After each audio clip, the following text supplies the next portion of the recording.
Let's look at the Strait of Hormuz. Right now, it is virtually completely blocked, and global shipping lanes are scrambling to reroute. The downstream effects are brutal. Since the start of the year, oil prices have surged 60%. The International Monetary Fund looked at that energy shock and immediately slashed its global growth forecasts, predicting stubborn, elevated inflation across the board. And in Washington, the Federal Reserve is paralyzed. With chaos in the energy markets, they haven't been able to cut interest rates a single time. According to the standard model of geopolitical risk, this is the exact moment when capital spending halts, corporate confidence evaporates, and the markets take a dive. Yet look at this digital ticker. This is the S&P 500 closing at a record 7,041 today, a brand new all-time high. The financial headlines will tell you traders are rallying because they expect an imminent Iran ceasefire. That narrative is wrong. This chart shows where the real money is moving. Since the March lows, the Magnificent 7 tech stocks rallied 18%. Compare that to the remaining 493 companies. They are up just 8%, barely moving against the weight of the tech giants. The market isn't pricing in global peace. It is being carried entirely by a single sector of the economy that operates completely insulated from the war. That insulation relies entirely on the Taiwan Semiconductor Manufacturing Company, or TSMC. They reported first quarter earnings, $18.1 billion in profit, a massive 58% jump year over year. Even more striking, TSMC explicitly told investors that their advanced manufacturing capacity is completely sold out through the end of 2026. The physical technology driving this surge is the 3-nanometer chip.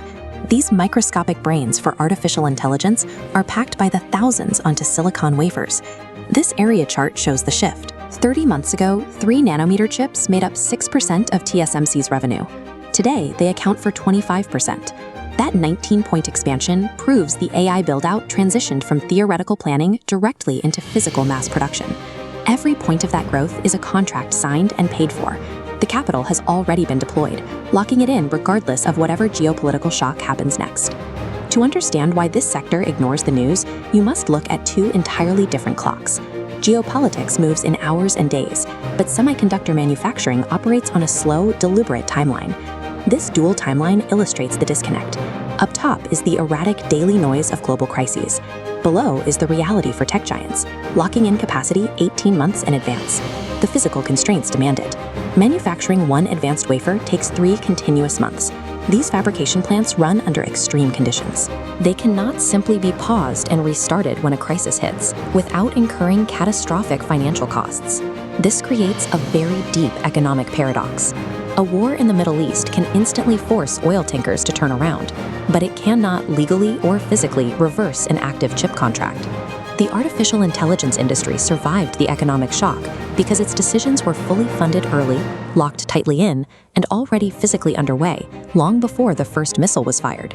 To see if this structural floor holds past 2026, the market is watching ASML. Their upcoming earnings report is the ultimate leading indicator. ASML is the only company on Earth that manufactures extreme ultraviolet lithography machines, the massively complex equipment required to actually print 3-nanometer chips. If ASML's order book remains full, it proves the structural floor is solid. If orders slow down, we are finally approaching a physical demand ceiling for AI hardware. There is also a warning sign flashing in the immediate term. Look at this line graph tracking investor behavior. While institutional money has plateaued, retail participation, individual investors, has suddenly spiked from the 10th to the 55th percentile in a matter of days. If a sudden peace deal does happen, institutional money will rotate out of tech and back into energy sectors, catching those late retail buyers completely off guard. The actual strength of this market relies entirely on continuous physical demand for manufacturing equipment. The immediate risk is everyday investors arriving late and buying at the absolute peak. The narrative that the market is celebrating a potential peace deal misses the actual mechanism at work.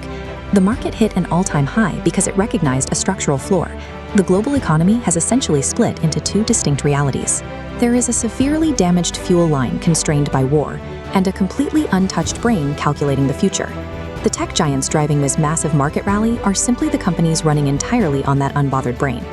As long as advanced AI manufacturing capacity remains sold out, the broader index has a permanent foundation.